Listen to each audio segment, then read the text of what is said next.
민원연의 미디어 탈곡기.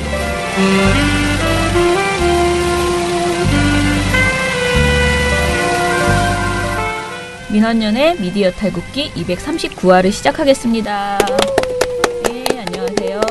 저는 민원연에서 사무처장 맡고 있는 김원경입니다. 네, 청년회장 이봉우입니다.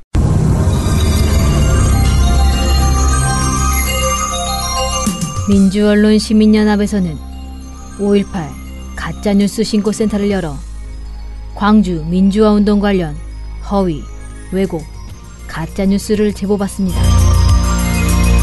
북한 군부대가 광주에 내려왔다, 간첩들의 소행이다 등 카카오톡과 유튜브, 트위터와 페이스북, 종편과 모든 신문방송에 나오는 5.18과 관련된 가짜뉴스를 제보해 주시기 바랍니다. 민원연이 사실관계를 바로잡고 적극 대응하겠습니다. 02-392-0181 02-392-0181로 전화 주십시오. 5.18 가짜뉴스 신고센터는 민원연과 5.18 기념재단이 함께합니다. 자, 오랜만입니다. 봉우 씨 방송을 새로 하신다면서요? 네, 제가 지난 일요일부터 4월 8일 일요일부터 OBS 경인방송에서 방송을 시작했습니다. 선택 007 공공을 위한 7기 지방선거라는 제목의 아주 긴 그냥 선택 007이라고 부르고 있는데 그런 프로그램입니다. 예. 지방선거 맞이해서 제가 또 경인 지역 시민이기 때문에 광명 시민이에요, 제가. 예. 그래서 경인 지역의 여러 선거 이슈들과 후보들의 각 당 후보들의 좀 입장을 들어보는 그런 선거 프로그램입니다. 네. 공공을 위한 7기 지방선거 선택 007의 노영희입니다. 안녕하십니까, 이봉우입니다. 네, 지난 탄핵 정국에서 시민 여러분들의 적극적인 참여가 세상을 어떻게 바꿀 수 있는지 우리가 직접 확인하지 않았습니까? 네. 이번 지방선거에서 저희 선택 007이 여러분들의 똑똑한 선택을 도와드리는 지방선거 해설서가 되도록 노력하겠습니다. 아무튼 긴장되고 뭐 재밌는 경험이었고 또 OBS 제작진이 저한테 사실 제가 어떻게 뭣도 아닌데 이렇게 좋은 기회를 주셔가지고 앞으로 열심히 하기로 했습니다. 또 민원연의 이 선거감시연대에 모니터 미디어 비평도 함께 하기로 했기 때문에 이렇게 경인 지역 시청자들께 우리 민원연의 이 활동을 좀 소개하는 데도 도움이 되지 않을까 이런 생각합니다. 언제 해요? 그게 일요일 날 방송은 매주 일요일 6시 45분 저녁 프라임 시간대 OBS에서 합니다. OBS. 네.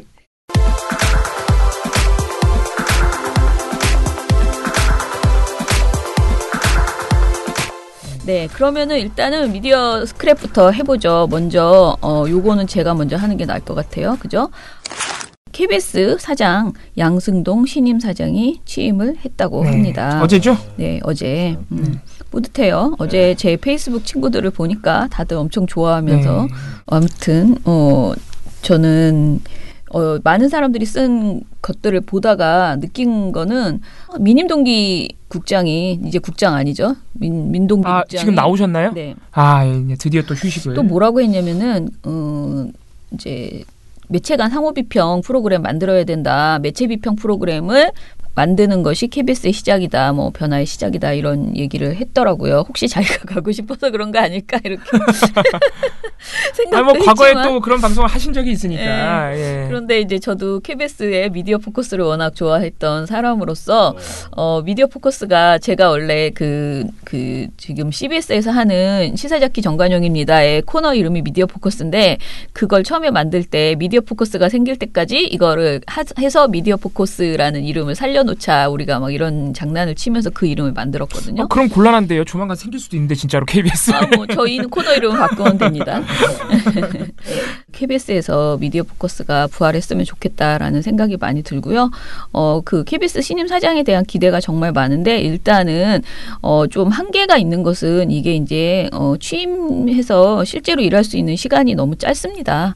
7개월? 정도밖에 안 돼요. 그래서 과연 얼마만큼의 그 정책 변화를 일으킬 수 있을지에 대해서는 사실 좀 걱정이 되고요. 뭘 좀 시작하려고 그러는데 벌써 또 다른 또 사람을 뽑는다는 등 이런 소리가 나올 것 같아서 그게 좀 걱정이긴 합니다. 아무튼 신임 사장이 KBS는 권력과 자본으로부터 독립된 공영방송이다. 공영방송 KBS를 시민의 품으로 돌려드린다. 이렇게 약속을 했습니다. 굉장히 뿌듯한 소리인데 진짜 언제 돌아올지 아직도 제가 보기에 KBS 방송은 전혀 우리에게 돌아오지 않았습니다. 네. KBS에 대해서 KBS, MBC 둘 다 마찬가지인데요.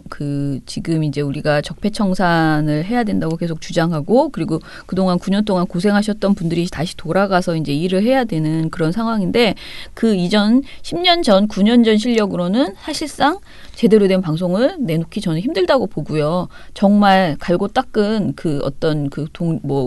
독립된 방송을 만들겠다는 의지, 그 의지만으로 방송이 만들어진다고는 생각하지 않아요. 그래서 좀 더 노력하고 무엇보다도 사람에게 좀 더 많은 시간과 그 프로그램에 좀 더 많은 투자를 해야 된다라는 생각이 들어요. 그러니까 우리가 굉장히 좋다는 BBC의 파노라마 같은 프로그램 같은 경우에는 정말로 오랜 시간 동안 제작하는 시간을 주고 그 팀원도 굉장히 많대요. 그렇기 때문에 우리 추정 60분이나 이런 거는 너무 금방 만들어버려요. 후다다다. 그리고 한 두세 사람의 네. 개인기에 의존하는 경향이 또 네. 있죠. 네. 근데 그런 시스템으로는 계속 약간 뭔가 김 빠진 것 같은 만들긴 만들었는데 뭔가 임팩트가 없는 그런 게 많이 나올 수밖에 없다. 그래서 어디에 방점을 찍느냐인데요. 이런 탐사보도 프로그램에 좀 더 많은 사람이 정말 알찬 인력이 들어가서 차분하게 긴 호흡으로 방송을 만들 수 있도록 그래서 공영방송을 우리가 하자는 것이거든요. 그래서 그런 거를 좀 제대로 할 수 있는 그 시스템 만들어줬으면 좋겠다라는 생각이 들고요. 그리고 빠른 시일 안에 인면 동의제와 동의제를 명문화하고 그리고 편성위원회도 다시 완전히 정상화하겠다 이렇게 밝혔습니다. 그리고 인적 쇄신 하겠다고 했고요. 10년 과오에 대한 책임 소재를 분명히 가리겠다. 정치적인 이유로 역량을 발휘하지 못했던 유능한 직원에게 많은 기회를 주겠다라고 했습니다. KBS 내부 갈등 해소에 대해서는 억눌린 10년을 지내오면서 세대 간의 갈등, 직종 간의 갈등, 노사 갈등이 심해졌다. 여러분이 가진 에너지를 오직 새로운 KBS를 만들어가는 일에 집중해달라라고 이야기하셨다고 합니다. 그리고 안산의 합동 분향소에 갔다 왔다면서 망가진 언론의 피해자가 우리 언론인이 아니라 국민이듯 정산화된 언론의 수혜자는 우리 언론인이 아니라 국민이 될 것이라고 굉장히 뿌듯한 이런 소리를 하셨네요. 임명을 받고 나서 저 혼자 안산에 다녀왔습니다. 국회 인사청문회 과정에서 세월호 유족분들에게 심려를 끼쳐드린 바 있어서 혼날 각오를 하고 이렇게 찾아갔었는데 뜻밖에도 너무 따뜻하게 맞아주셔서 몸둘 바를 몰랐었습니다. 곧 철거 예정인 합동 분향소에서 아이들의 영정사진을 보며 다짐했습니다. 세월호의 진상규명을 위해서 그리고 다시는 우리 아이들의 억울한 희생이 없도록 공영방송이 제 역할을 다하겠다고 약속했습니다. 저희 오늘 이제 토론회를 하잖아요. 세월호 포럼을 하는데 이름은 민원연 포럼이지만 아무튼 세월호 관련된 일부러 세월호에 맞춰서 사주기에 맞춰서 했는데요. 그 토론회에 좀 더 책임 있는 이야기들이 많이 나왔으면 좋겠다. KBS, MBC 측에서. 오늘 KBS, MBC 기자들이 참석을 하시죠? 네. 그러니까 민실이 양측 다 민실이 위원장 그러니까 KBS, MBC 노조의 민실이 위원장이 나오시고요. 제가 보니까 오늘 아침에는 최승호 사장이 좋아요 누르셨더라고요. 그 토론에 제가 올렸던 거에 보니까 좀 힘을 실어주는 그런 약속을 좀 이렇게 나와서 했으면 좋겠고요. 그러게요. 네, 제가 이제 어제 지금 KBS가 취재하고 있는 새로운 이야기들을 쭉 들으면서 든 생각이 그 내부에 있는 문제점들 있잖아요. 그동안 우리가 KBS 내부에 왜 보도가 이런 식으로 나오나 MBC도 그런 게 되게 많았잖아요. 그런 방송에 대한 조사와 그것에 대한 책임을 묻는 거 그리고 그거를 국민에게 사과하는 거 이것이 좀 빠르게 이루어졌으면 좋겠다라는 생각이 거듭 드는 게 저는 양사가 다 그냥 아예 그런 프로그램 하나 만들었으면 좋겠다. 한 6개월 동안 9년 동안의 자신들의 잘못된 보도에 대해서 비평하고 그것에 책임을 묻는 그러니까 반성하고 다시 이렇게 하지 않겠다. 않겠다라는 걸 보여주는 방송이 좀 나왔으면 좋겠다라는 생각이 들어요. 과거사 청산 작업이니까. 네, 저희가 사실은 뭐 다른 사람은 되게 고발하면서 자기들은 고발 안 하잖아. KBS, MBC 둘 다. 그래서 좀 이런 부분들이 많이 나왔으면 좋겠다 싶습니다. 예를 들어서 사법부 같은 경우에도 예전에 독재 정권 시절에 이루어진 뭐 긴급 조치 관련 판결들이라든가 이런 부분에 대해서 아주 늦었지만 반세기가 지나서야 이루어지긴 했지만 다 과거사 이 백서도 만들고 또 재심을 통해서 이게 뭐 조봉암 사건 같은 거 다 무죄 선고해주고 그러잖아요. 근데 KBS는 그렇게 늦게 하지 말고 빨리빨리 바로바로 해주면은 지금 MBC 같은 경우에는 백서를 만들고는 있어요. 근데 이게 저는 백서는 소용없고 방송으로 해달라. 그렇죠. 방송으로 우리가 느끼면서 진짜 저 사람들이 진짜 반성하는구나 이런 거를 좀 느끼고 그래야 오히려 그 힘으로 그 적폐청산을 제대로 할 수 있다라고 생각을 하거든요. 그렇죠. YTN 얘기로 넘어가보겠습니다. YTN 전 사장님이죠. 조준희 사장. 기억나실지 모르겠는데 이분은 자진 사퇴를 했어요. 아시겠지만 그리고 이분은 박근혜 정부 하에서 임명이 된 분인데 임명될 때부터 최순실 낙하산 뭐 이런 얘기 나왔습니다. 맞아요. 이런 얘기가 나왔고 왜냐하면 이분이 언론인 출신이 아니에요. 금융 출신이고 그 금융계 출신인데다가 또 차은택 씨와의 뭐 연계설 이런 것도 있고 그랬습니다. 그래서 낙하산 의혹이 있었는데 2016년 11월에 땡땡땡 한국경제부의 조모 기자가 최순실 방송사 사장 인사에도 개입했다라는 제목으로 조준희 전 YTN 사장 이분이 2015년 3월부터 2017년 5월까지 재임했습니다. 조준희 전 YTN 사장의 뒷배가 최순실이라는 의혹을 글로 써서 카카오톡 메신저를 통해서 한 50명 정도에게 전송을 했습니다. 근데 이분이 이렇게 그냥 짧게 쓴 것도 아니고 굉장히 구체적으로 글을 많이 썼어요. 예를 들면 이런 겁니다. 조준희 전 사장의 배우가 최순실인 거는 일단 기본적으로 있는 의혹이고 외주 제작사 대표 A씨가 방송계에서는 비선실세 차은택 측근으로 알려져 있는 인물이고 이 A씨가 차은택 씨가 최순실을 통해서 청와대에 조준희 씨를 사장으로 추천했다. 이런 내용을 담았어요. 이제 이에 대한 근거로는 조준희 전 사장이 취임하자마자 편당 1,000만 원 이상의 외주 제작은 경쟁 입찰을 거쳐야 한다는 관련 규정이 있는데 이걸 위반하고 A씨가 운영하는 업체와 수의 계약을 맺었습니다. 그래서 편당 2,000만 원의 수의 계약을 맺어서 특혜다. 이런 의혹도 제기를 한 것입니다. 이 프로그램은 이제 YTN에서 한동안 해왔었던 강소기업이 힘이다라는 제목의 프로그램. 아까 말씀드렸지만 조준희 전 사장은 IBK 기업은행장 출신이에요. 그래서 금융계 인사가 방송사 사장으로 간 건 유례가 없습니다. 그래서 뭐 밀실 인사, 낙하산 인사 이런 비판들이 있었고 실제로 뭐 한겨레 등등에서 많은 비판적 보도가 나온 바 있습니다. 당시 선임 당시에. 그런데 이거를 이제 조준희 전 사장에 대한 명예훼손으로 이 글을 쓴 조모 기자를 고소한 거죠. 그런데 무죄 선고가 나왔습니다. 1심에 이어서 2심에서도 이 조모 기자에 대한 명예훼손 혐의에 대해서 무죄 판결이 나왔습니다.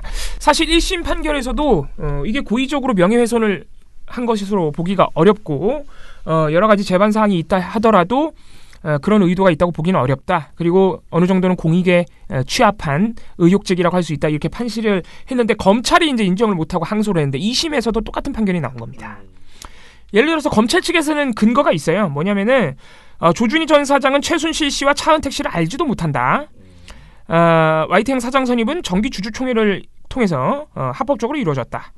편당 1,000만 원 이상의 외주 제작 시 경쟁 입찰을 거쳐야 한다는 회사 규정은 2016년 11월부터 시행된 것이기 때문에 2015년 3월에 이루어진 그 외주 제작 계약은 규정 위반이 아니다. 뭐 이런 식으로 검찰이 근거를 대면서 명예훼손이라고 했는데 법원은 인정하지 않았습니다. 아까 말씀드렸다시피 공익에 부합한 의혹 제기라고 할 수 있고 2016년 11월부터 그 경쟁 입찰 규정이 시행됐다고는 하지만 그 이전에도 1,000만 원 이상 2,000만 원 정도 하는 고가의 계약 같은 경우에는 입찰을 붙인 적이 있기 때문에 충분히 의혹을 살 만한 행동이었다라고 법원은 인정을 했습니다.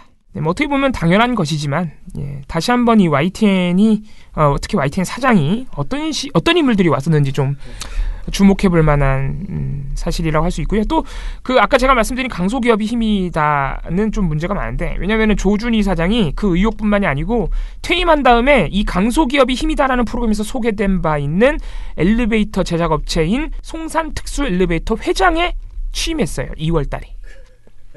그래서 이때도 자기가 사장으로 있던 시절에 그 해당 방송사의 프로그램에서 아주 띄워준 회사에 퇴임하자마자 회장으로 가는 게 말이 되냐라는 비판이 많이 나온 바 있습니다. 네, 그러면 다음 소식은 MBN 관련된 이야기인데요. 사실 저는 이 이제 종편이나 이런 데서 나오는 이야기들 별로 이렇게 하나하나 전하고 싶지 않은데 이게 어찌됐든 그 비정규직 이야기여가지고 또 많이 알려야 되는 내용이라서 이제 스크랩에서 해보겠습니다. MBN 노동조합이 무기계약직 중 일부만을 정규직화하겠다는 사측의 결정에 거세게 반발하고 있다고 합니다. 지난해 자회사 분사로 이제 MBN이 그야말로 이제 자기들은 내용을 겪었다고 하는데, 저희가 보기에는 그냥 꼼수로 자회사를 만들어서 일부 이제 직종의 그 기술직들을 다 밖으로 뺐죠. 이때 이제 비정규직의 정규직화 문제를 이제 논의를 했었는데요. 언론노조 MBN 지부에서는요, 성명을 내고 사측이 5년 이상의 무기계약직 21명을 정규직화하라며 분사 이후 정규직 전환만을 기다려온 비정규직원의 눈에 다시 눈물이 나오지 않도록 하라, 이렇게 촉구를 했습니다. 노조에 따르면 지난 30일 사측 관계자가 노조 집행부에 입사 5년 이상의 무기계약직 21명 중에서 실 국장이 올해 1년 동안 평가해서 추천을 통해 한 자리 숫자 내의 인원을 연말에 전환할 예정이라고 전했다고 합니다. 그러니까 5년 이상이나 했던 사람이 21명이 있는데 이 사람을 한 자리 숫자 내의 인원만 선택해서 전환을 한다는 것이죠. 굉장히 짜지 않나요? 엄청나게 말도 안 되는 이런 반도 안 해준다는 그렇죠. 거예요. 이 같은 결정이 지난해 말 자회사 분사에 합의하며 맺은 단체 협약을 기만하는 행위라는 게 노조의 입장입니다. 작년에 제가 말한 MBN 미디어 텍을 설립해서 자회사 분사를 했잖아요. 그때 당시에 노동조합과 맺은 단체 협약에는 무기계약직 내년부터 순차적 정규직화가 명시돼 있었다고 합니다. 비정규직의 정규직화란 명제에 동의를 한 것은 순차적이라고는 하지만 누구나 수긍할 수 있는 전환의 규모가 있을 것으로 기대했었다라고 노조에서는 밝혔고요. 연차별로 나누어서 일정 기간에 도달하여야 하며 그것도 모자라 평가, 추천의 과정을 거친 후 10명 이하로 전환을 시켜준다면 추천받지 못한 직원은 앞으로 도대체 몇 년을 더 기다리라는 것인가. 이것은 한낱 희망 고문에 지나지 않는다. 이렇게 노조에서 강하게 항의를 했습니다. 네.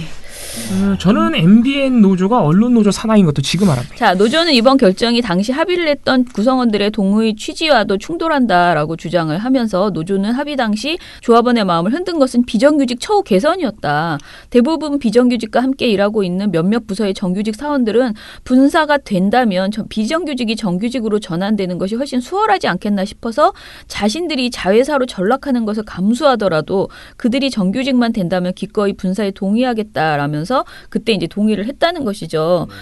그런데 지금 와서 이런 그야말로 오리발레미는 이런 사측의 이제 결정이 나온 것이기 때문에 좀 많이 잘 싸워야지 되겠다라는 생각이 듭니다. 제가 아까 말씀드린 그 미디어 텍으로 바꾸면서 그러니까 방통위가 재승인 심사 결과에서 조건부 재승인을 MBN에게 주면서 그때 당시에 이제 뭐 투자액을 콘텐츠 투자액을 얼마로 해라 했더니 콘텐츠 투자액을 이렇게 돈을 분산시키는 그 꼼수로 미디어 텍을 만들었죠. 근데 이것에 대해서 이미 다른 JTBC나 다른 데도 다 이런 식으로 분사 조치를 했기 때문에 MBN의 행태가 꼼수가 아니고 얼마든지 할 수 있는 것이다라고 방통위의 어떤 해석이 좀 나와 있는 상태예요. 그렇기 때문에 또 방통위는 한 번 당한 것이다. MBN에게. 그런 생각이 저는 거듭 듭니다. 네, 이 얘기는 나중에 또 해보도록 하고요. 예. 그러면 다음 소식. 조선일보 보도까지 가져와요. 조선일보 소식을 가져왔는데 최근에 이 조선일보와 중앙일보가 문재인 정부에도 블랙리스트가 있다는 프레임에 대단히 집중하고 있는 것으로 보입니다. 네네.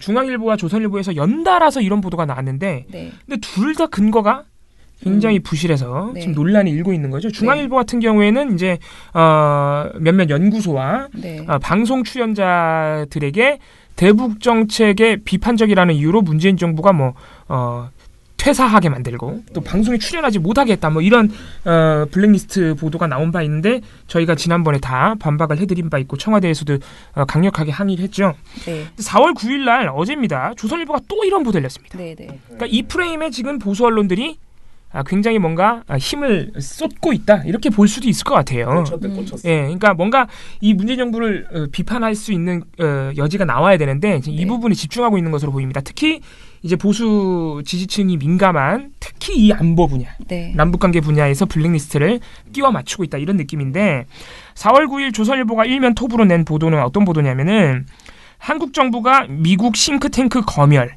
워싱턴이 발칵, 문재인 정부의 블랙리스트라는 제목의 보도입니다. 네네. 이거는 사실 보수 세력이 민감하게 반응할 수 있는 모든 요소를 다 갖다 붙여놨어요. 남북관계, 미국, 워싱턴, 블랙리스트 이렇게 네. 미국까지 넣어가지고 야 문재인 정부가 자기네들 대북 정책에 불만이 있는 세력이면 미국까지 이렇게 외압을 넣는다. 이런 식의 상식적으로 말이 안 되죠. 네, 말이 안 되는 것이고 물론 근거가 있으면 말이 될 수 있고 이게 사실이라면 엄청난 일인데 이게 뭐냐면 이런 얘기입니다. 이제 국책 연구기관인 대외경제정책연구원 키예프라고 있습니다.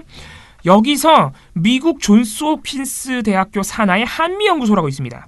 이 연구소가 문재인 정부 대북 정책이 비판적이고 보수적인 색채를 가지고 있다는 이유로 예산 지원을 중단했다.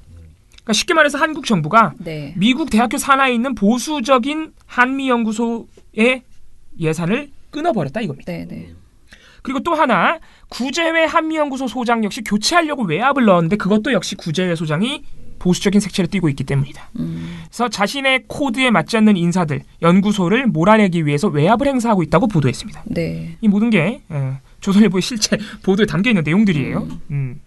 조선일보가 자신들의 논지를 강화하기 위해서 증거로 갖다 쓴 여러 이 외국 학자들의 발언이 한 2개 있습니다. 네. 연구소 관계자들이고요. 정작 이 당사자들이 보도가 틀렸다고 공개적으로 주장을 하고 나왔습니다. 네. 그래서 몇 가지 사례를 보면 먼저 이 조선일보가 대북제재 전문가인 조슈아 스탠턴 변호사의 발언을 인용했어요. 네. 그래서 조선일보가 처음에 보도한 거는 이 조슈아 스탠턴 변호사가 이렇게 말했다고 보도를 했습니다. 네. 키예프가 국책연구기관인 대외경제정책연구원입니다. 네. 키예프가 부적절한 영향을 끼치려 했다는 점에서 고발을 해야 된다. 변호사를 내가 소개시켜주겠다. 고 말했다고 조선일보가 보도했어요. 네. 그런데 스탠턴 변호사가 트위터로 이에 대한 정정을 요구했습니다. 네, 뭐라 그랬냐면은 첫째, 일단 나는 키예프 대외정책연구원에 고발을 요구한 적이 없다. 네. 두 번째, 그 누구한테도 변호사를 소개해주겠다고 말한 적도 없다. 이 두 부분을 지적하면서 정정을 요구했고 실제로 조선일보는 이 부분만 지웠습니다. 그럼 그 얘기를 누구한테 듣고 쓴 거야? 아니 근데 이 글은 지금 그 스탠턴 변호사가 한국의 진보 정부가 미국의 대북 정책 토론을 검열하려 하다라는 글이 있다는 거잖아요. 근데 이 글 자체가 없다는 얘기는 아니에요. 스탠턴도 하지 않거든요. 네, 그건 아니에요. 이런 자기도 글은 썼고 다만 그런 말은 하지 않았다는 거죠. 네, 그런 말은 고발이라 키예프를 하거나 고발해야 된다거나 변호사를 소개해 준다는 말은 하지 않았다는 것이죠. 그리고 또 하나 역시 그 같은 기사입니다. 프랭크 자누치 맨스필드 재단 소장의 말도 인용을 했어요. 네.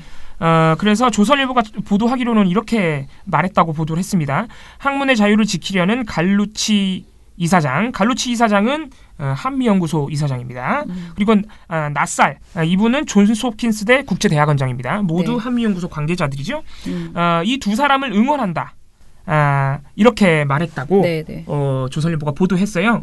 그런데 이거는 이제 본인이 직접 정정 요구를 한 것은 아니고 이 자누치 소장이 이것도 이제 트위터에 쓴 글인데 글 전체 맥락을 보면은 조선일보가 전한 맥락하고는 아예 반대라는 거예요. 그러니까 조선일보는 지금 한미연구소와 존스 홉킨스대가 한국 정부에 의해서 외압을 당했고 마치 이 자누치 소장이 그 피해를 당한 사람들을 응원한 것처럼 보도했잖아요. 네네. 그런데 전체 맥락을 보면 어떤 말들이 나오냐면은 이 자누치 소장이 이렇게 말을 합니다. 맨스필드 재단은 본인이 몸담은 곳이고요. 맨스필드에서도 학문의 자유를 주장한다. 조슈아 스탠턴 변호사가 경고음을 울리는 것을 나는 칭찬하고 있다. 그러나 한국 정부든 다른 누구든 나한테 학문을 할 돈을 지원하고 싶지 않다고 해서 나는 그것을 검열이라고 비판하진 않을 것이다. 그러니까 예산을 끄는 것이 검열이라고 볼 수는 없다는 주장입니다. 네. 양심은 있어. 네. 그러니까 이런 전체적인 맥락을 다 띄워놓고 일부 맥락만 또 조선일보가 갖다 쓴 것이죠. 예. 자, 이 글에 대해서 사실 제가 어제 밤에 이 기사는 나중에 읽었고요. 이제 최경영 기자가 뉴스타파 최경영 기자가 쓴 글을 먼저 읽었어요. 그런데 뭐라고 이제 했냐면은 이 기사의 본질은 말입니다. 그러니까 저희가 지금 말한 건 다 한겨레의 기사거든요. 한겨레가 이제 조선일보에 대해서 이런 이제 평가를 한 그런 기사를 쓴 건데 본질은 말입니다. 이 연구소뿐만 아니라 다른 미국에 있는 연구소도 모두 한국 정부가 그동안 지원금을 줘왔다는 사실입니다. 그게 이명박 박근혜 정부처럼 매파적 시각을 사주하기 위해서 한반도의 긴장을 조성해서 자기들의 정치적 이익만을 위해서 지원할 게 아니라 한국 정부가 어떻게든 평화무드 정착과 그로 인한 남북 삼호협력 뭐 이런 것들을 하는 그런 여론 온건파를 키우고 그런 여론 주도층을 지원해야 하는데 사실은 그게 아니고 매파적 시각을 양성하기 위한 그런 것에만 대부분 돈을 지원해 왔었기 때문에 사실 지금 와서 이것을 조정하는 과정이 생길 거 아니에요. 문재인 정부가 정상적으로 다양한 의견을 할 수 있는 그런 연구소에 돈을 만약에 이전에 한쪽으로만 강성 발언을 하는 그런 연구 쪽에만 지원을 했다가 이제 이거를 풀면 이게 다 또 블랙리스트라는 둥 뭐라는 둥 이런 식으로 이제 조선일보가 떠들게 될 거라는 것이죠. 그러니까 최경영 기자 주장이 이제 어떤 의미냐면은 그렇게 되면은 만약에 문재인 정부가 블랙리스트면은 사실상 이전 정부들은 화이트리스트를 해온 거예요. 그걸 또 인정해야 돼요. 그렇죠. 네. 그래서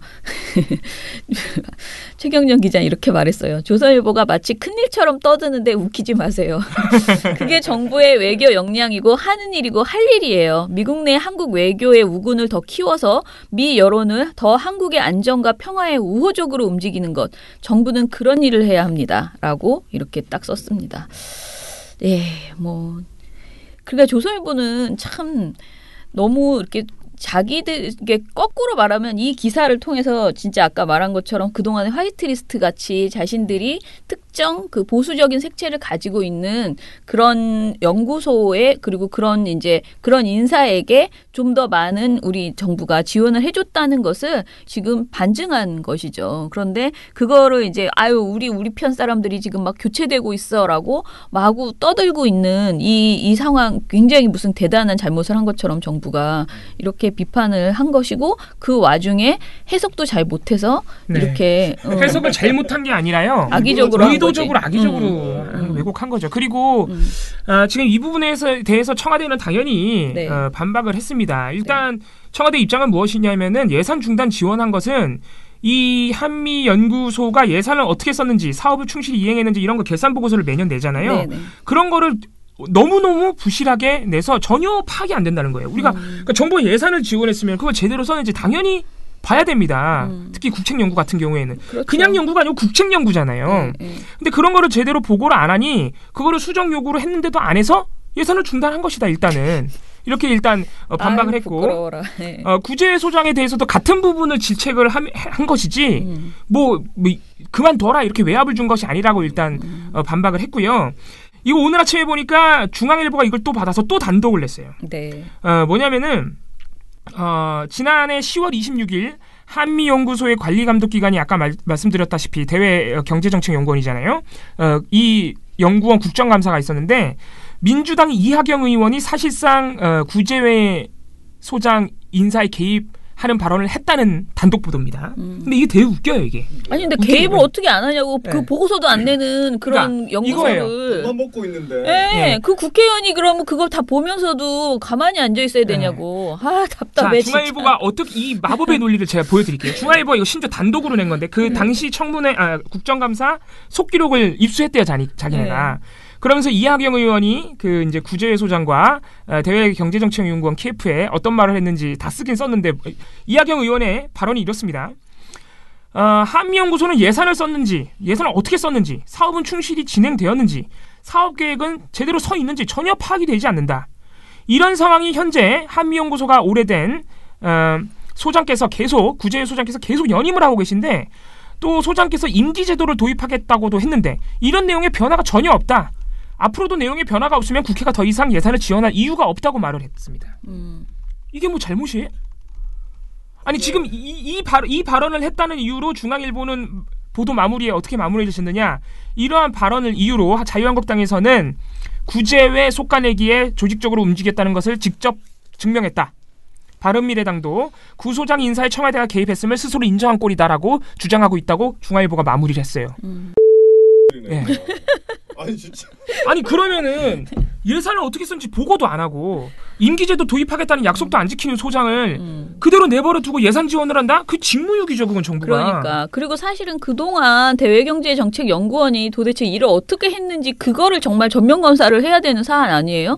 아니 이런 정책연구원 같은 곳은 사실은 자기들이 연구하기보다는 주로 다 외주줘서 용역받아서 그 일을 잘 처리하는 게 제일 중요한데 그 보고서가 질이 좋은지 다음에는 다른 곳에 줘야 되는지 이걸 판단해서 하는 일을 이걸 가지고 무슨 블랙리스트 운운하면서 햇소리하고 그러니까. 그걸 지적한 국회의원이 또 무슨 개입을 해서 또 압력을 가했다고 인정을 한 것이라고 청와대 개입을 이런 햇소리를 하고 아니 청와대 개입이 아니지 국회에서 하는 거잖아요. 그러니까요. 말도 안 되는 하나도 안 맞다 뭐가. 도대체 이게 더 웃긴 거는 조선일보가 어제 단독을 내고 중앙일보가 그걸 받아서 조선일보 기사를 옹호해주는 단독을 뿌린 거예요. 둘이 쿵짝이 쩍쩍 맞아요. 저번에는 문재인 리스트는 중앙일보가 단독 내고 그 다음날 조선일보가 그랬잖아요.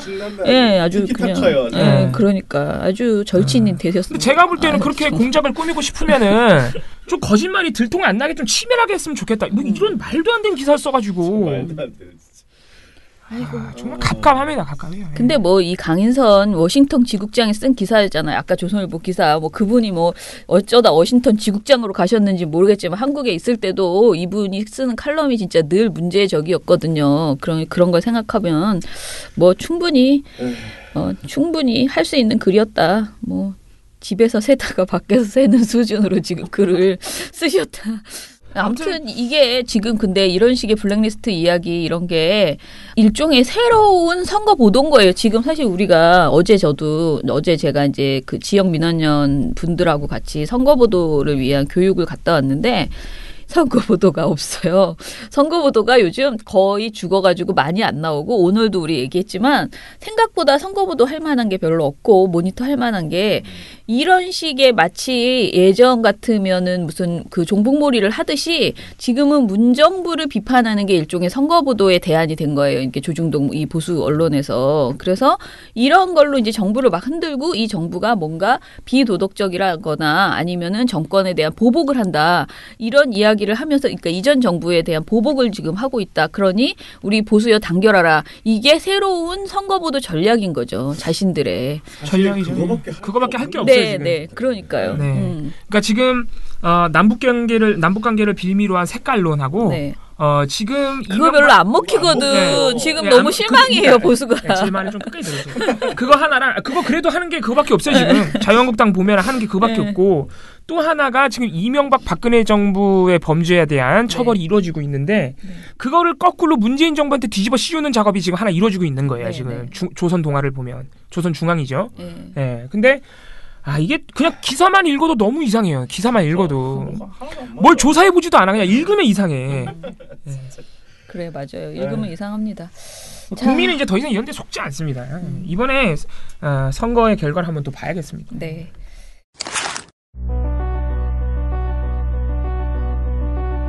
지방선거 기간. 언론에게도 영혼이 있다면 유권자의 합리적 의사판단을 도울 정책 검증과 경마식 보도와 근거 없는 흑색 선전을 하지 않는 공정함. 군소정당 후보라도 충분히 다루는 따뜻한 마음을 가졌을 것입니다. 단언컨대 불공정 선거보도를 접하신 여러분의 제보는 가장 완벽한 선거보도를 만듭니다. 2018 전국 지방선거 미디어 감시연대 1661-0999.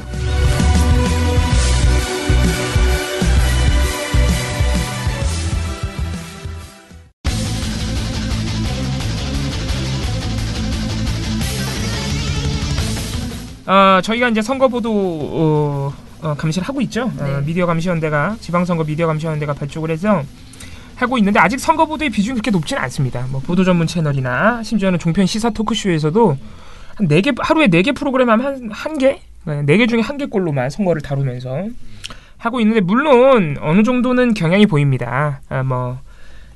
최근에는 이거는 뭐 선거는 아니지만 김기식 금감원장 관련된 내용도 많이 나오고 한동안은 황운하 울산경찰청장 얘기도 많이 나오고 뭐 그런 식으로 해서 이제 정부 쪽 인사를 비판하려는 선거 보도가 많이 나왔는데 아무튼 저희가 감시하고 있는 부분은 그런 정치적인 왜곡도 있지만 왜곡 보도가 나오면 역시 감시를 하지만 네.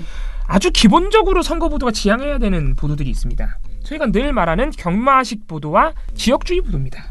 네. 기본적으로 하지 말아야 돼요. 이거는 왜냐면은 팩트와 관련이 없이 용어하고 기본적인 마인드만 좀 고쳐 먹으면 안 할 수 있는 보도들이거든요. 네. 네. 그래서 저희가 늘 강조하는 건데 얼마 전에 4월 1일 날 연합뉴스TV에서 한 보도가 경마식 보도와 지역주의 보도를 합쳐놓은 걸작이 나왔어요. 정말. 야, 그거 하기 힘든데. 네, 정말 대단한 보도예요. 그래서 우리 이 연합뉴스TV 담당자와 제가 이 보도를 보면서 아니 이 보도만 너무 이상한 거예요. 이건 뭐 의도가 있는 거 아닐까? 아무튼 이상한 보도입니다. 예. 소개를 해드리겠습니다. 연합뉴스TV 4월 1일 보도입니다. 뉴스 20의 보도고요. 제목이 이렇습니다. 탈환이냐 수성이냐 타오르는 PK 혈전. 일단 PK라는 용어 자체가 이 부산 경남을 따로 떨어뜨려서 쓰는 용어인데 지역주의의 어떤 소지가 크고 하기 때문에 쓰지 말자는 거고 혈전. 제발 이 선거를 자꾸 전쟁처럼 묘사하지 말자. 저희가 이런 주장을 많이 합니다. 근데 제목부터 약간 그런 느낌이 있었고 이 보도를 시작할 때 이 앵커의 멘트가 어떻게 시작되느냐 6.13 지방선거의 최대 격전지 중 한 곳으로 꼽히는 낙동강 벨트를 둘러싼 전운이 더욱 고조되고 있습니다. 줄곧 보수의 텃밭으로 꼽힌 만큼 더불어민주당은 탈환 의지를 불태우고 있고 자유한국당은 사수작전에 돌입한 모습입니다. 이준삼 기자가 보도합니다. 전운이 고조되고 있다.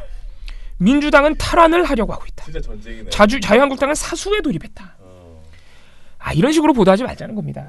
무슨 부산 경남에 누가 보면 전쟁 난 줄 알겠어요. 이렇게 되면은 일단 기본적으로 문제가 뭐냐면은 선거 자체를 정당들이 주인공인 것처럼 묘사가 돼요. 정당 간의 전쟁이 돼버려요. 근데 선거는 유권자의 축제입니다. 유권자의 선택을 강조해줘야 되고요. 네. 부산 경남 지역의 유권자들이 어떤 정책에 그리고 어떤 현안에 관심을 두고 있는지 부산 경남을 굳이 보도할 거면 그 지역 유권자들의 삶의 질에 직접적으로 영향을 미칠 수 있는 선거 현안이 어떤 게 있는지 네. 이런 걸 기점으로 보도를 해줘야지 막 민주당과 한국당이 막 이렇게 전쟁하고 있는 것처럼 보도해버리면 완전히 주객이 전도되는 보도예요. 예. 아주 본질적으로 선거의 의미를 왜곡하는 보도이기 때문에 이런 식으로 하지 말자는 겁니다. 근데 여기서 끝나지가 않습니다. 기자가 이어서 말을 합니다. 동남풍 전략을 앞세운 여당은 보수 야성으로 불려온 부산, 울산, 경남 공략에 화력을 집중하고 있습니다. 여당 내선 한 곳이라도 탈환에 성공한다면 차기 총선과 대선에서 본격적인 낙동강 벨트 공략이 가능하다는 전망이 힘을 얻고 있습니다. 화력을 집중하고 있다. 부산, 울산, 경남은 보수의 야성이다. 예. 이런 식으로 보도하면 곤란합니다. 그래서 이 부분은 일단 경마식 보도의 전형이죠. 예. 사실 뭐 경마식 보도를 넘어서 거의 뭐 이거는 그 황색 저널리즘에 가깝습니다. 선정적인 보도예요, 상당히. 자, 여기서 끝나지 않습니다. 이제 지역주의로 넘어갑니다. 이 한 보도에서 모두 이루어지고 있는 거예요. 기자가 이어서 뭐라 그러냐면은 20년 넘게 PK 지역의 맹주 역할을 해온 자유한국당도 사수작전에 돌입했습니다. 한국당 내엔 PK 지역 중 한 곳이라도 여당에 빼앗긴다면 당세가 급격히 쪼그라들 수 있다는 위기감이 퍼져 있는 상황. 탈환이냐 수성이냐 민주당과 한국당이 그야말로 사활을 건 한판 승부를 예고하고 있습니다.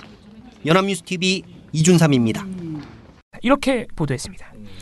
자, 이러한 기자의 발언에는 PK 지역은 자유한국당의 소유라는 아주 노골적인 지역주의적 편향이 아예 내면화돼 있어요. 이 기자의 발언 안에. 실제로 그간 부산 경남 지역에서 자유한국당에 대한 지지율이 높았고 뭐 그런 통계들이 있잖아요. 실제로 그렇다고 해도 이런 표현을 쓰면 안 됩니다.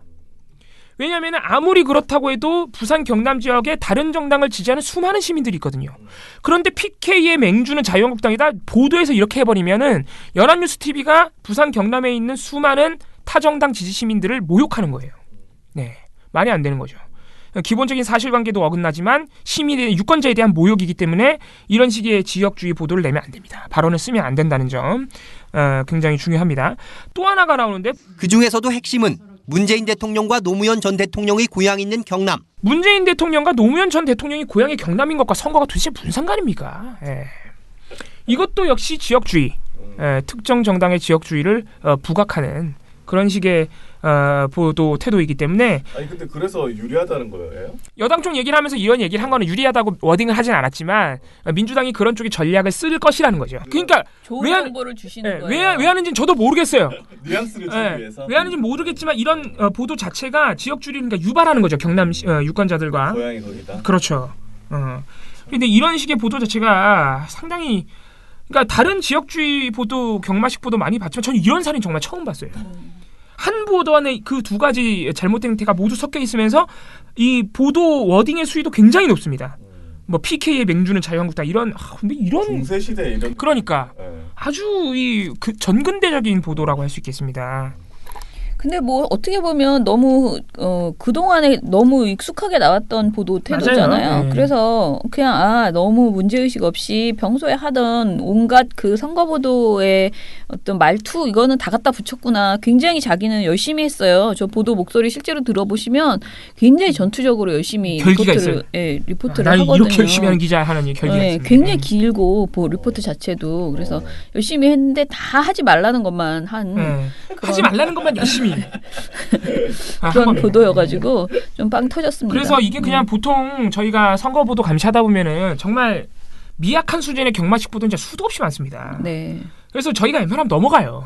근데 이 보도는 보면서 내내 불편한 거예요. 아우 정말 뭐 워딩이 이래 막 이런 불편한 감이 들 정도로 아무튼 굉장히 옛날 향수를 짙게 풍기는 보도였고 그래서 뭐.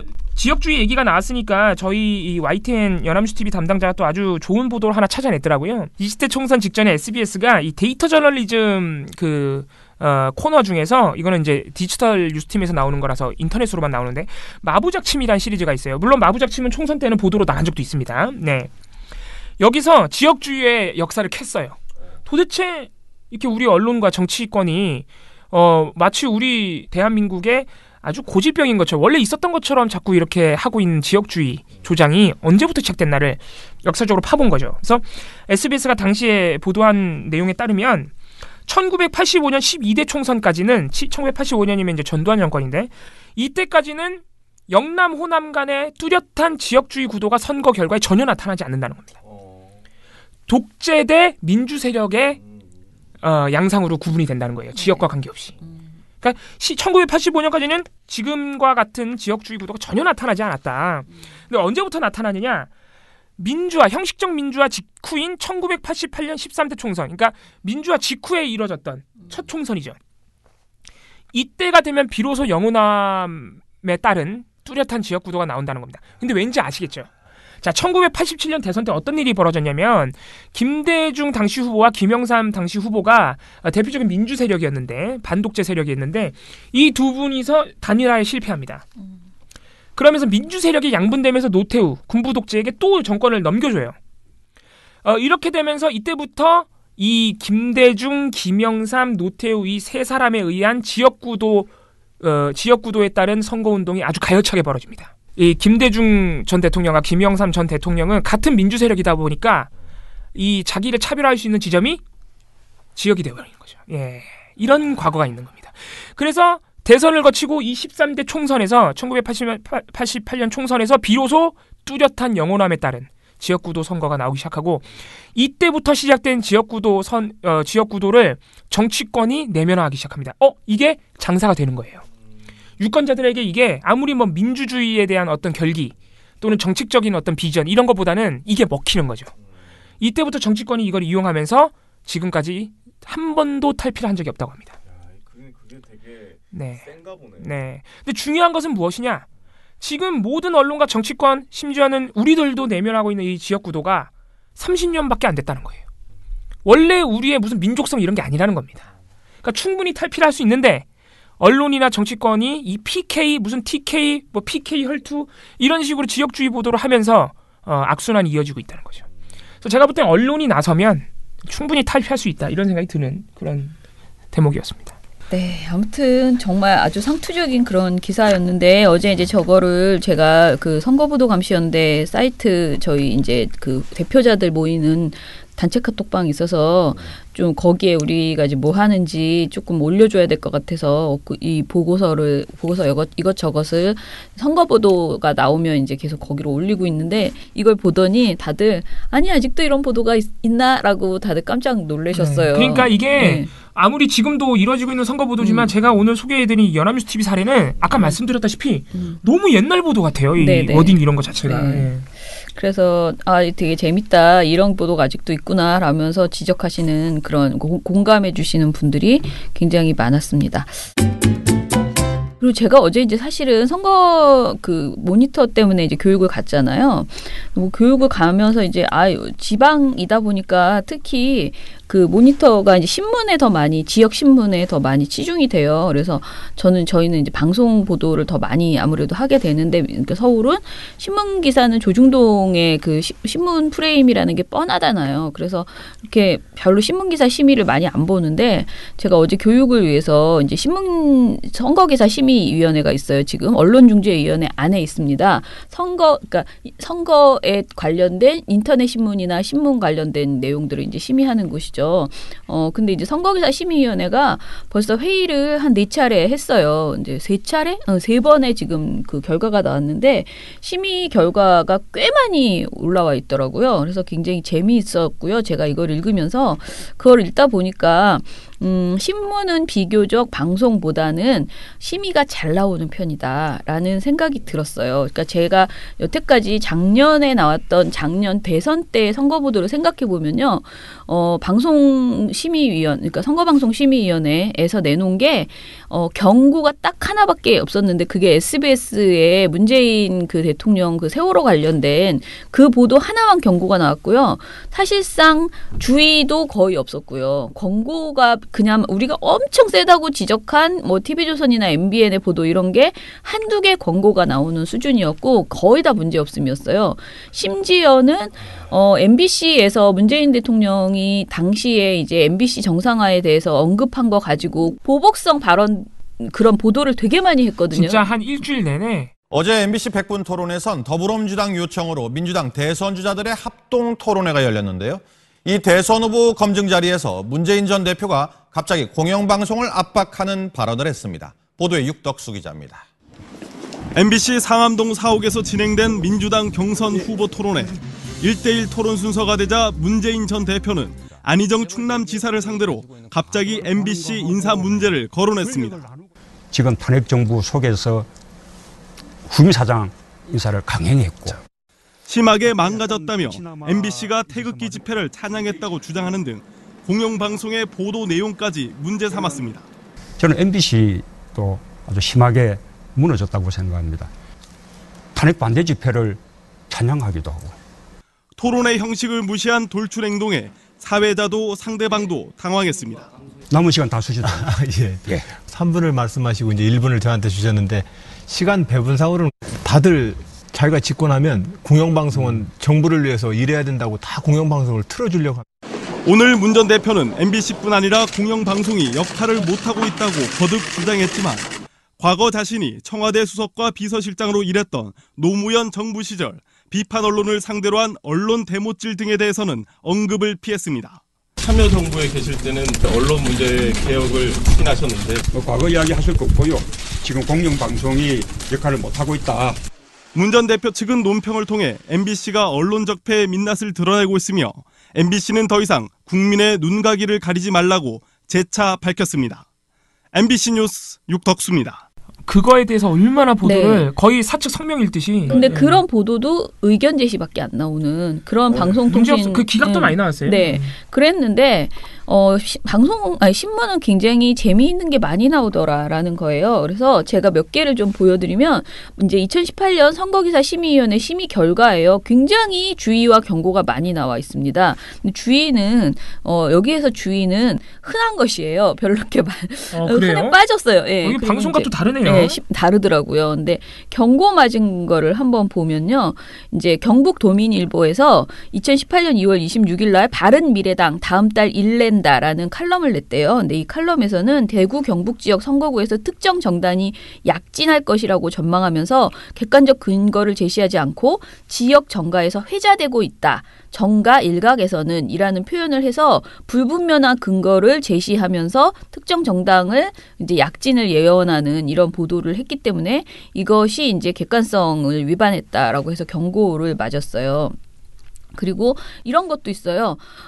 그 설특집 2018 설특집 해가지고 2018 광역단체장 17개 시도 판세를 일요서울에서 이제 보도를 한 적이 있는데요. 이 보도에 대해서도 뭐라고 했냐면은 당선자 수를 단정적으로 예측한 제목을 사용했고 제목이 민주 12 한국 3 민평 1 무 1 이런 제목이었어요. 그러니까 아예 그냥 판세를 딱 한 거야. 사기를 치고 있어요. 네. 근데 이제 당선자 수를 단정적으로 예측한 제목을 사용했고 우상호 의원이 운동권 정치인 세대로부터 압도적인 지지를 받고 있다라고 표현했고 또 충남, 충북, 세종 지역에서 누가 되든 여당 후보가 유리하다는 게 정설이다라고 이야기하는 등 객관적 근거 없이 선거 결과를 예측하는 기사를 게재했다라고 해서 이것도 객관성 위반으로 이것도 이제 주의를 받았어요. 그리고 되게 웃긴 게 이런 것도 있어요. 일요신문에서요. 이제 지방선거 PK에서도 여당 승리 보인다라는 제목의 보도였는데 여기서 서울과 경기권의 70% 호남, 충청, 경북, 경남 지역에서 여당이 승리한다는 역술가의 의견을 활용해서 객관적 근거 없이 선거 결과를 예측하는 기사를 게재해서 경고를 받았습니다. 아주 개판이다 진짜. 경고를 받았습니다. 이거 개판이네. 신문이 훨씬 더 개판이네. 실제로. 네, 재밌는 거 많습니다. 그리고 심지어는 제가 본 것 중에 굉장히 인상적인 것은요. 이게 여기 신문에서는요. 주의 사실을 게재하라는 명령도 내리더라고요. 그래서 예를 들면 담양뉴스라는 곳에서 신년 기자간담회 군정 주요 방향 제시 및 최군수 6.13 지방선거 출마라는 제목의 보도가 있었어요. 근데 이 보도는 계속 최군수를 칭찬하는 보도가 이렇게 시리즈로 있었어요. 그러니까 기존 군수의 재출마를 지금 이제 광고하는 식의 홍보하는 식의 보도예요. 그런데 이 보도에 대해서 결정이 주의 사실 게재라고 결정이 났어요. 그래서 이 결정문을 송단받은 날로부터 편집이 완료되지 아니한 최초의 발행 뉴스에서 해당 뉴스 일면 하단에 이거를 상자 기사로 게재하라라고 해서 주의를 받았다는 내용을 쓰게도 되어 있더라고요. 그래서 전반적으로 제가 이게 보니까 굉장히 기존 도지사나 군수를 굉장히 칭찬하는 보도가 많아요. 그런데 제가 어제 들은 얘기는 지역민들에게 제가 이제 같이 만나서 모니터에 대해서 얘기를 한 거잖아요. 근데 왜 그러냐면은 지역의 작은 언론사들은 이 사람들이 선거 시기에 이 사람들이 홍보 광고를 많이 실잖아요. 그러니까 후보자들이 광고를 실잖아. 그런데 군수나 이런 사람들도 이제 광고를 게재를 할 수 있나 봐요. 그러니까 그 사람들에 대해서 미리 띄워주는 기사를 적당히 써줘야지만 광고가 잘 들어올 수 있다라는 생각 때문에 아무래도 지금 현재 있는 자리를 하고 있는 사람들의 기사가 더 많이 나오는 경향이 있는 것 같다라고 하더라고요. 충청일보 같은 경우에도 홍성열 증평군수의 고민이라는 제목의 기사를 냈는데 이 기사가 증평군수 선거와 관련해서 객관적인 사실 정보가 아닌 일부 국민들의 의견만을 근거로 해서 특정 입후보 예정자에게 매우 우호적인 칼럼이 되었다라고 해서 이것도 경고를 맞았더라고요. 그래서 전반적으로 지금 지역 언론에 이런 일들이 꽤 많이 있는 것 같으니 여러분들이 들으시면서 혹시 내가 보는 신문에도 이런 것이 있으면 지역 뉴스나 이런 이런 게 있으면은 많이 이제 제보를 해주시면 저희에게 제보를 해주시면 좋을 것 같습니다. 제가 보니까 아무튼 신문은 생각보다 잘 나오기 때문에 많이 그 보고서를 내면은 변화가 있지 않을까라는 생각도 들고요. 변화가 없다 하더라도 최소한 감시하는 눈이 있다고 생각하면 지금처럼 이렇게 마구잡이로 굉장히 많아요. 선거 제가 지금 몇 개만 안 읽어드린 건데 이게 이제 시작하는 수준이고 사실 이게 2월달 기사거든요.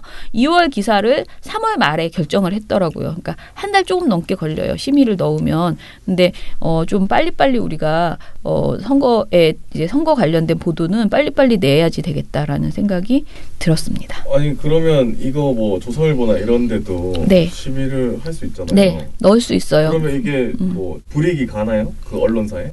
이게 그 방송처럼 막 재승인 이런 건 아니지만은 이런 결과가 선거법에 어찌됐든 정말 말도 안 되는 것이면은 그것도 적용이 될 수 있고요. 그 다음에 이제 언론진흥재단이나 이런 데서 지원 사업할 때 제약이 갈 수 있어요. 그러니까 언론사가 이런 벌점을 많이 받으면 뭐든지 다 그 네이버 거기에도 제약이 갈 수 있고. 명백하게 현행 선거 기준에 관련된 그것을 어긴 것이기 때문에 그래도 다른 그 심의 규정 위반이나 이런 것보다는 조금 더 제약이 가니까 많이 낼 필요가 있을 것 같습니다.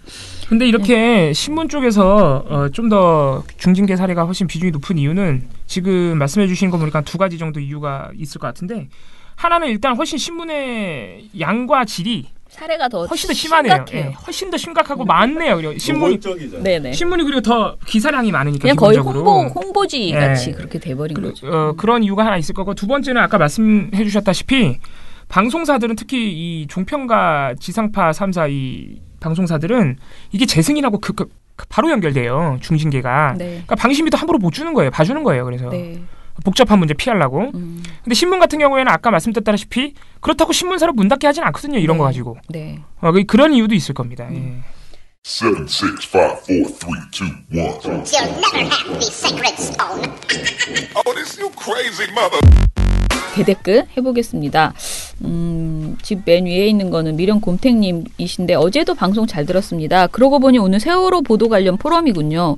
오늘 포럼도 기대됩니다 하셨어요. 예, 저도 기대가 됩니다. 사람 많이 안 올까 봐 제일 그게 저는 걱정인데요. 저희가 이걸 너무 좀 급하게 잡았어요. 그래서 홍보를 안만 해도 이게 한계가 있는 것 같고요.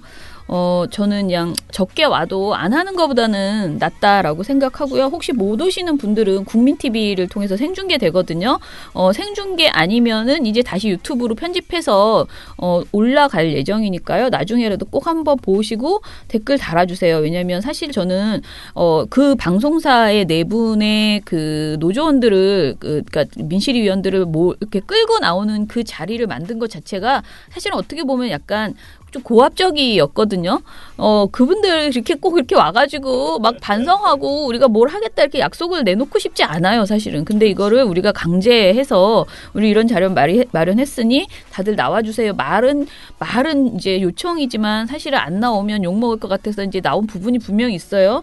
근데 저는 이 사람들에게 정말 진심 어린 얘기를 듣고 여기서 한 얘기 때문에라도 본인들이 가서 또 더 열심히 일할 수 있게 그렇게 우리가 견인해내야 된다라는 생각을 합니다. 그래서 여러분들이 많이 듣고 뭐 지적할 거 있으면 지적도 하시고 제안도 하시고 그렇게 많은 그 피드백을 주셔야 움직이지 않을까라는 생각을 거듭하게 됩니다.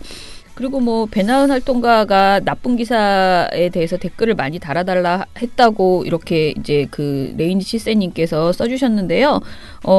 뭐 이 김기식 원장 관련된 그런 여비서 이런 것들은 진짜 좀 문제가 심각하더라고요. 그래서 저도 오히려 이제 나은 씨는 이 그 보고서 쓸 때 오히려 이렇게 톤을 오히려 좀 낮게 썼거든요. 근데 제가 너무 꼴보기 싫어가지고 특히 그 해시태그 단 것에 대해서 제가 되게 좀 공격적으로 좀 글을 바꿔놨어요. 근데 아무리 봐도 기사 자체는 사실은 그냥 지나갈 수 있는데 해시태그를 안희정을 건다거나 해시태그에 김기식 상습 이런 거를 건 거는 조선일보는 진짜 명예훼손이에요. 네, 정말 너무 나빠요. 그거는 잘라버려야 돼 진짜. 제가 볼 때 일베이지 않을까. 그래서 그 친구에 대한 공격을 좀 구체적으로 저는 사람에 대해서 해야 되는 수준이 오지 않았나라는 생각이 거듭 들었습니다. 또 뭐 444016님 유민지 부장님의 광고가 너무 진지하다고. 예, 또 처장님과 이봉활동가님 나오는 날도 기대한다고 하셨고 네. TNO님께서 제게 또 조언을 하나 해주셨어요. 치아 건강에 너무 심란해하지 말라고. 어차피 사람이 언젠가는 임플란트와 크라운을 하게 된다고. 저한테 좀 미리 한다고 생각해라. 이렇게 또 조언을 해주셨습니다. 감사합니다. 네, 5.18 가짜뉴스 아무튼 여러분들 보시면 많이 좀 신고 좀 해주시기 바랍니다. 뭐가 좀 들어와야지 될 텐데요. 물론 저희도 모니터를 하긴 하지만 5.18 가짜뉴스 신고센터를 만든 것이 보람이 좀 있었으면 좋겠다. 뭐가 좀 빵 터졌으면 좋겠다. 그런 생각을 해봅니다. 많이 좀 보내주세요. 사실 유튜브로 저희가 찾아보니까 꽤 많긴 많아요. 그래서 이미 나온 것을 정리하는 것만으로도 상당히 좀 약간 의미 있는 일이 될 것 같기는 합니다. 예, 그러면은 저희 방송은 이것으로 마무리하고요. 저희는 또 목요일 날 찾아뵙도록 하겠습니다. 민원연의 미디어 탈곡기는 내일도 열심히 털어드리겠습니다. 탈탈탈. 탈탈탈. 안녕.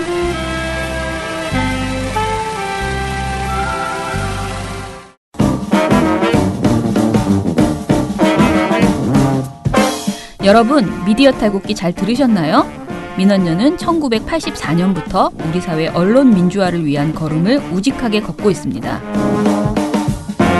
특히 왜곡, 편파, 막장 뉴스가 만연한 상황에서 민원연의 언론 감시 활동은 더욱 중요합니다. 민원연 회원이 되어 저희에게 힘을 주세요. 민원연 홈페이지 ccdm.or.kr에 오셔서 회원가입을 신청하시거나 02-392-0181로 전화 주시면 됩니다. 한 달 10,000원의 회비가 언론을 바꿉니다.